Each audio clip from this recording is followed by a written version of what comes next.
Տեղյակ ես ինչքան պարտք ունես։ 2025 թվականի դեկտեմբերի 31-ի դրությամբ պետական պարտքը դարձավ 14 միլիարդ 531 միլիոն ԱՄՆ դոլար։ Հիմա կասես ինձ ինչ, այդ պետության պարտքն է, հո իմը չի։ Ոնց քեզ ինչ, բա մեզ բոլորիս են հարկում, որ կանան այդ վարկերը սպասարկեն, չէ՞, այդ վարկերը ոնց են սպասարկվում, հարկ վճարողների միջոցներով։ Հիմա տեսեք, միայն մի տարվա մեջ 2024 թվականի դեկտեմբերի 31-ի համեմատ շուրջ 1 միլիարդ 700 միլիոն ԱՄՆ դոլարով պարտքը մեծացել է։ Այդ նշանակում է, որ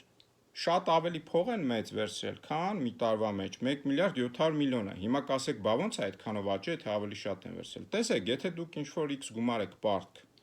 բանկին, հետո լրացուցիչ 1 տարվա մեջ էլի պարտք եք վերցնում։ Բա այն նախորդ պարտքը հո ստատիկ տենց մնացած պարտք չի, սպասարկում կա, չէ՞, մայր գումարի մարումներ կան։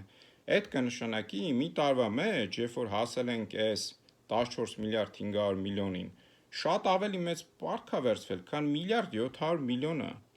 Ժողովուրդ ջան, սա լուրջ թվեր են, մեր նման փոքր պետության համար սրանք լուրջ թվեր են, եւ այս կառավարությունը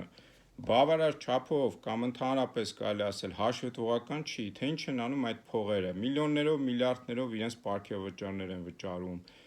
Այս իշխանությունը Փաշինյանը այդ փողերը հիմնականում իմ համոզմունքն է, որ ծախսում է իր իշխանությունը ամրացնելու, պահելու վրա, բայց ոչ Հայաստանի Հանրապետությունը զարգացնելու եւ ուժեղացնելու։ Հետևեք իմ սոցիալական էջերին եւ ես ձեզ պարբերաբար կտեղեկացնեմ, թե ինչ է անում կառավարությունը ձեր գումարների հետ, ինչքան պարտք է կուտակում, եթե աղբյուրները թույլ տան, ինչ ուղղություններով են այդ պարտքերը կուտակում եւ ինչ են անում այդ գումարները։ Լավ եղեք։